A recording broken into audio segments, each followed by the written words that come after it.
think yan yung talagang pinaka nakakaiyak sa akin is when they play Lupang Hinirang or any like the national anthem and parang matagal ko nang hindi ko pa mapaniwala. Maraming salamat sa suporta at sana patuloy yung suporta niyo sa akin. My guiding principle has always been my integrity. To be truthful to my audiences at all times. I and my family have given everything. Alex Eala Obliterates reporter in explosive press room showdown that has the entire tennis world shaking. Alright, stop whatever you are doing right now, because what you are about to read, and what was witnessed live in that press room, is without question one of the most jaw-dropping, spine-tingling, emotionally explosive moments in recent tennis history. Not just Philippine tennis history, not just women's tennis history, all of professional sports. And if you think that is an exaggeration, stay with me, because by the time we are done here, you're going to understand exactly why the tennis world is completely on fire right now over a single press conference, a single vile accusation, and a single, unforgettable response from a 20-year-old girl named Alex Eala. Let's set the scene.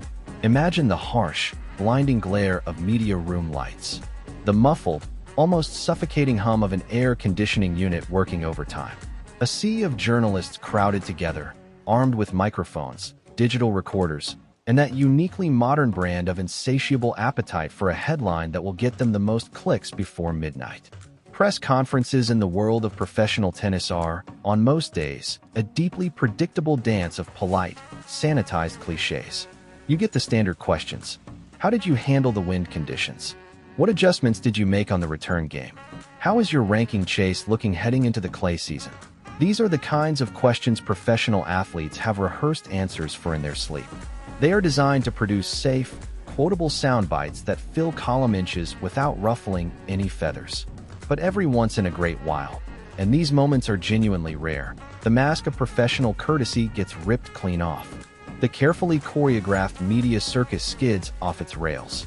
And the ugly, unvarnished, deeply uncomfortable reality of what these young athletes actually have to endure behind the polished Instagram highlight reels gets thrust, violently, and without warning, into the full glare of public view. That is exactly what happened in what is now being described by those who were present as the most charged, most emotionally devastating press room moment anyone had witnessed in years. What began as a mildly tense, mildly tedious exchange about recent on-court results quickly, and then catastrophically, escalated into one of the most raw and emotionally charged confrontations of Alex Eala's young, enormously scrutinized career. The line of questioning took a dark and deeply deliberate detour. It shifted aggressively and with calculated precision away from topspin percentages and service games, and zeroed in instead on Alex's family and their fundamental loyalty to the Republic of the Philippines. A reporter, and we use that title loosely, had the sheer, breathtaking audacity to level an accusation at this young woman and her family that accused them of abandoning their homeland. Let that land for just a moment. In a room full of people dissecting the sport of hitting a yellow felt ball over a net, a grown adult chose to look a 20-year-old girl in the eyes and insinuate, carefully and coldly, that she and the people who raised her were nothing more than opportunists who had constructed an elaborate, fake patriotic media narrative specifically for personal financial gain and lucrative corporate sponsorships, while secretly turning their backs on their roots. Sandra Eala, the teenager from the Philippines who didn't have to play today. You're calling it. She's winning the tournament. Eala? Yep. Wow. Why do you say that? Their culture, and their country. The accusation was not clumsy. It was not accidental. It was layered with genuine venom, crafted with the clear intention of drawing blood. And as those words hung in the air of that press room, thick and absolutely toxic, Alex went completely still. Not the stillness of someone caught off guard and scrambling for an answer. The stillness of someone processing a level of disrespect so profound that their entire nervous system needed a moment to catch up with it. The atmosphere in that room did not just shift. It thickened. The kind of thickness you feel in the air before a serious electrical storm rolls in. Observers present in the hall later described watching a creeping, deeply visible discomfort settle over nearly every journalist in the room. Some looked at the floor. Some looked at the moderator. The moderator sent desperate signals to move on. Nobody moved on. The questioning persisted. The reporter pressed the issue, doubling down with what witnesses described as a smirking persistence that made the whole scene feel even more grotesque. Camera lenses whirred. Feet shifted nervously on the floor. Somebody coughed. For several of the longest, most agonizing seconds any sports journalist in that room had ever lived through, the only real sound was the collective held breath of a crowd that had suddenly, with horrifying clarity, realized they were watching something genuinely terrible unfold. And then, she spoke. With eyes that were visibly shimmering with unshed tears, yet burning simultaneously with an absolutely unshakable, laser-focused steadiness, Alex Eala responded. She did not reach for a practiced PR pivot. She did not storm out of the room in righteous fury. She did not throw a tantrum. She did not crumble. She responded with a raw, earth-shaking conviction that left every single person in that room completely paralyzed.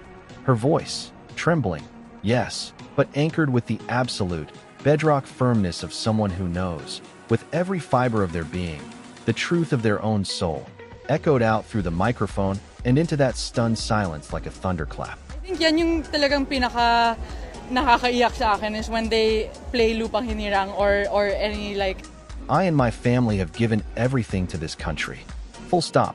No qualifiers. No diplomatic softening. She refused, point blank, to allow the decades of sacrifice, the crippling financial strain, the immense emotional toll, and the thousands of miles of painful separation from home to be casually, lazily rewritten as cheap opportunism by a reporter chasing a divisive headline. Those present described the shift in the room's energy as immediate and staggering. The suffocating tension was replaced, almost instantaneously, by a stunned and reverent stillness. And then, the applause. Hesitant at first, a few slow, uncertain claps from the back of the room, as if people were not quite sure it was appropriate to applaud in a press conference. But then those claps swelled and swelled, growing into a genuine, room-encompassing wave of respect and solidarity as the sheer, undeniable weight of her words settled across the hall like a blanket. It was a daughter defending her family's name. It was an athlete defending her nation in real time, with nothing but the naked, unadorned truth. It was the exact, defining moment when the tennis world saw, with total and absolute clarity, the steel beneath the rising star.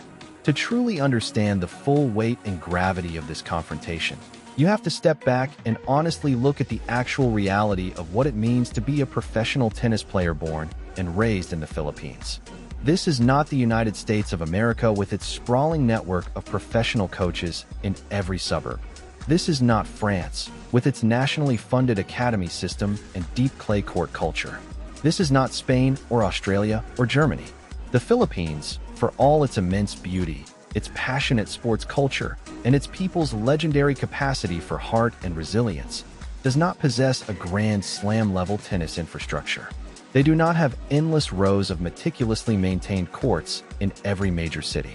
They do not have a dense, lucrative domestic tour that allows a young prodigy to stay close to home and accumulate ranking points while sleeping in her own bed. The brutal, undeniable, structural reality is this. If you are a Filipino tennis player with genuine, world-class potential, you must leave. You have to pack your bags before you are even old enough to drive a car. Say goodbye to your extended family and your childhood friends and every familiar thing you have ever known, and move literally across the world just to have a fighting chance at a professional career. And that is precisely, exactly what the Eala family did. They did not leave the Philippines because they didn't love it. They left the Philippines specifically and deliberately so that Alex could become good enough, technically refined enough, physically elite enough, to one day put the Philippines on the global tennis map in a way it had never been placed before. When Alex Eala packed her bags and moved to the Rafa Nadal Academy in Mallorca, Spain, she was not going on a glamorous European adventure. She was entering one of the most grueling, hyper-competitive athletic crucibles on the entire planet. A place where talented young players from all over the world are placed under extreme physical and psychological pressure day after day after day, the express purpose of which is to break them down and rebuild them as champions. Many don't survive it. Many go home. Her family made terrifying sacrifices, financial, emotional, deeply personal, to make that journey possible. Do you have any idea what it actually costs to fund a junior tennis player's international career? Between elite coaching fees, international travel costs across dozens of tournaments per year, high-performance equipment, physiotherapy, nutrition programs, and full-time academy fees, families are often forced to make the kinds of financial decisions that keep parents awake at 3 in the morning. Remortgaging homes, draining life savings built over decades, living in a state of permanent, low-grade financial anxiety, rolling every chip they have onto the table on the belief that their child's talent is real and that it is worth it. The Eala family rolled those dice. They carried the weight of an entire nation's tennis dreams on their shoulders while doing it. And let's talk about who these people actually are, because the reporter clearly did their research poorly, or more likely, did not do any research at all. Alex's mother, Alex Eala, is not some sheltered, wealthy socialite indifferent to the meaning of national service. She is a former Southeast Asian Games bronze medalist in swimming. She knows, in her bones, what it means to bleed for the flag. She knows the loneliness of training camps and the sacrifice of personal life for national pride. She has lived it. Alex's father, Mike Eala, has been a pillar of unwavering support, spending years navigating the genuinely treacherous waters of the international sports business just to protect his daughter's dream and keep her on the right path. This is not a family that needed lessons in patriotism from a journalist. This is a family that has been living it, paying for it, and bleeding for it, quietly and without fanfare, for years. Now let's talk cold, hard facts, because the facts do not just undermine this ridiculous media narrative, they obliterate it entirely. If Alex Eala and her family were purely driven by opportunism and self-interest, the most logical, most financially rewarding thing she could have done years ago was pursue a change of nationality. This happens in international sports all the time. Young athletes from developing nations with limited resources get approached by wealthier federations who dangle state-of-the-art facilities, generous government stipends, guaranteed wildcard entries into major tournaments, and all the infrastructure support a young player could dream of, in exchange for wearing a different country's flag on their chest. We have seen it in athletics, in badminton, in table tennis, and yes, in tennis. It is common, it is legal, and it would have been dramatically easier and more financially lucrative for Alex than the path she has chosen. But she hasn't done it. Not once has she even flirted publicly with the idea. Every single time she steps onto a court anywhere in the world, whether it is a low-level ITF event in a small European town with a handful of spectators, or a Grand Slam main draw on the biggest stages in the sport, the Philippine flag sits proudly next to her name. Always, without exception. Let us also look at her actions, because actions are the ultimate refutation of the abandonment lie. Remember the Asian Games? Remember the absolute, consuming, gritty will she displayed to secure a bronze medal for the Philippines, breaking a decades-long medal drought for her country in tennis? She battled through the bone-deep exhaustion of a brutal professional schedule. She fought through seasoned, experienced opponents who had been playing senior-level tennis for years longer than she had. She carried the immense, crushing pressure of knowing that millions of Filipinos were setting alarm clocks to wake up at 3, 4, 5 in the morning just to watch a grainy stream on their mobile phones, hoping and praying she would bring something home. She did. Does that sound like someone who abandoned their homeland? Does that look like the behavior of a woman who has turned her back on her people? The specific accusation leveled at Alex in that press room touches on something much deeper than tennis. It touches on a profoundly specific cultural nerve in the Philippines, a core Filipino value known as utang na loob, a concept that translates roughly to a deep, sacred debt of gratitude toward those who have given you something essential. To be publicly accused of lacking utang na loob, to be called ungrateful to your roots and your nation in a public forum, is one of the most severe forms of character assassination you can inflict on a Filipino public figure. It is weaponized cultural shame, and that reporter knew exactly what they were doing. They were not stumbling clumsily into an accidental controversy.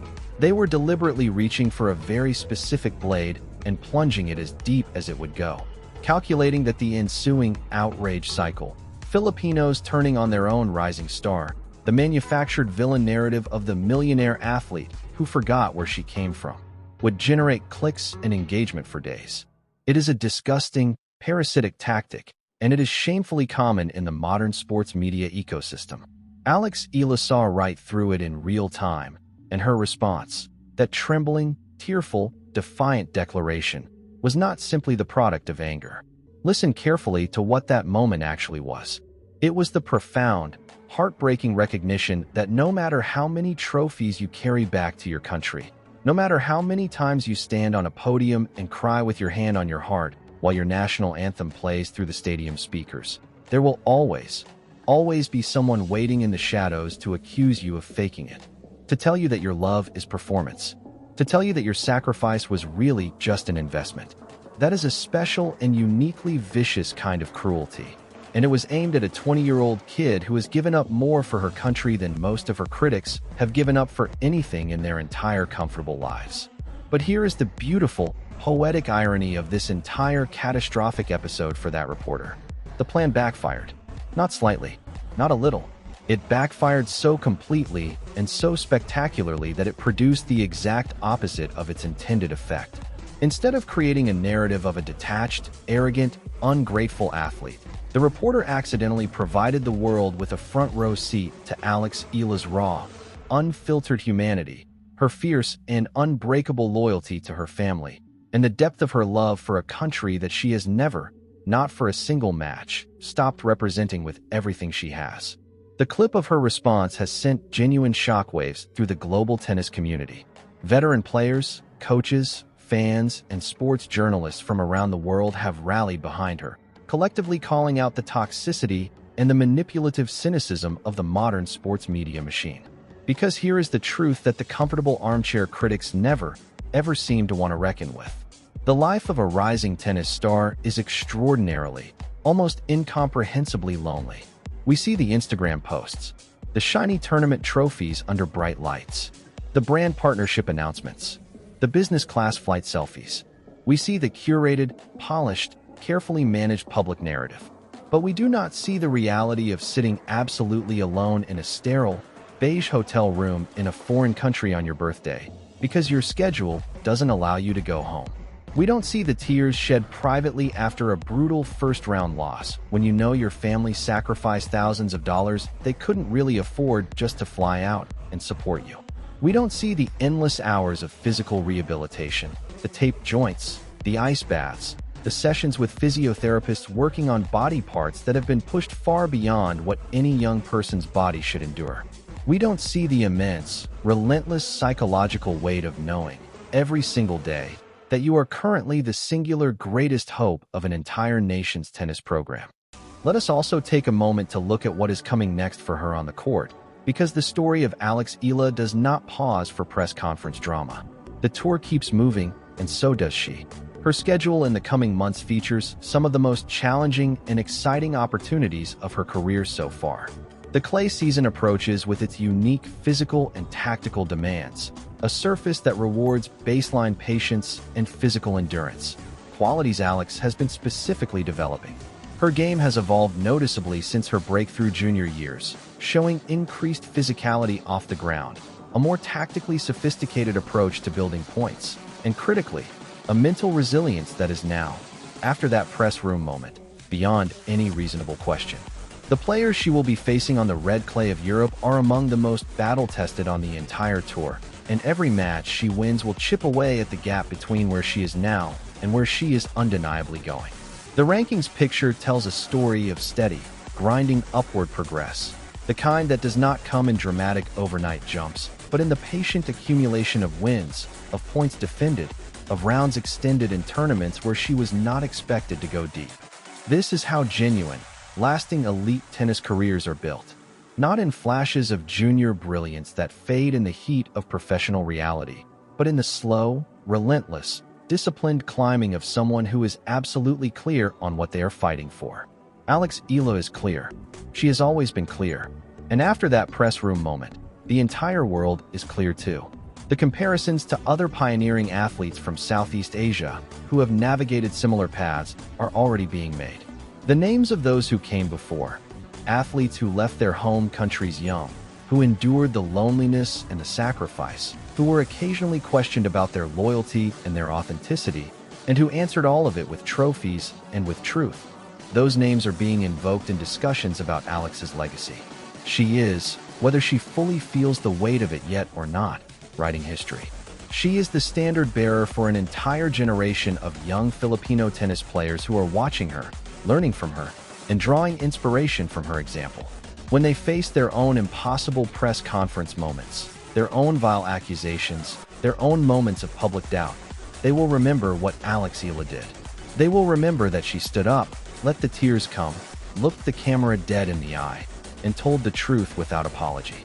This story is absolutely, unequivocally far from over. The chapters ahead, on the court and off it, promise to be among the most compelling in modern tennis. Every match Alex plays from this point forward carries the additional weight and the additional energy of a nation that rallied around her in her darkest press room moment and chose, loudly and collectively, to have her back. That is not a burden. That is rocket fuel. That is the kind of love and support that athletes draw on in the fifth game of the deciding set, when their legs are screaming and their arm feels like concrete and the crowd in a foreign stadium is not for them. They reach inside and find the fuel that the people back home have deposited there, match by match, year by year, sacrifice by sacrifice. Alex Eala reached inside in that press room and found it. She will reach inside again on the court, and again, until the day comes, and it will come, when she is standing on a Grand Slam podium, holding a trophy that the Philippines has never held before, and the anthem plays, and the tears flow freely and without any need for defense or explanation, because the proof will be right there in her hands and on her face and in the record books for all of time. That is who Alex Eala is. That is what the Eala family has built. And no reporter, no matter how vile the question, no matter how calculated the provocation, will ever change that. They tried in that press room. They failed, spectacularly. And in failing, they accidentally gave the world a gift. The unforgettable, unimpeachable image of a 20-year-old champion, trembling and defiant and glorious, declaring her love for her country with everything she had. If that is not the definition of a true national hero, then nothing is. That is your Champions Tennisitics deep dive for today, and what an absolutely extraordinary story this has been to unpack. Now we want to hear from you, because this is a conversation, not just a broadcast. Do you think that reporter was completely and utterly out of line, crossing every ethical boundary that professional sports journalism is supposed to uphold? Or do you believe this is simply the brutal, unavoidable reality of what global superstardom looks like? That every public figure, no matter how young or how genuinely accomplished, becomes fair game for this kind of attack? We want your raw, unfiltered, completely honest take. Drop it in the comments section below, and let's get a real debate going. Because the Champions Tennisitics community always brings the heat in the comments, and we are absolutely here for it. If this story fired you up, if it moved you, if it made you proud, or if it made you angry, please smash that like button right now. It genuinely, directly helps us continue doing this kind of in-depth storytelling for you, and it takes you literally 2 seconds. If you are not already subscribed to Champions Tennisitics, hit that subscribe button immediately and flip on the notification bell so you are never the last to know when we drop a new video. We are your #1 source for the realest, the most dramatic, the most passionately told stories from every corner of the professional tennis tour, and we are just getting started. Thank you so much for watching. Thank you for being part of this community, and we will see you in the next one. I think yan yung talagang pinaka nakakaiyak sa akin is when they play Lupang Hinirang or any like the national anthem and parang matagal ko nang. Alex, after a terrific year last year, how does it feel to be making your main draw debut in Melbourne? It feels great. I'm super excited. Kamusta mga kapong Pinoy? Surprise! Excited na akong imbitahin kayong lahat na manood sa mga laban ko sa Mubadala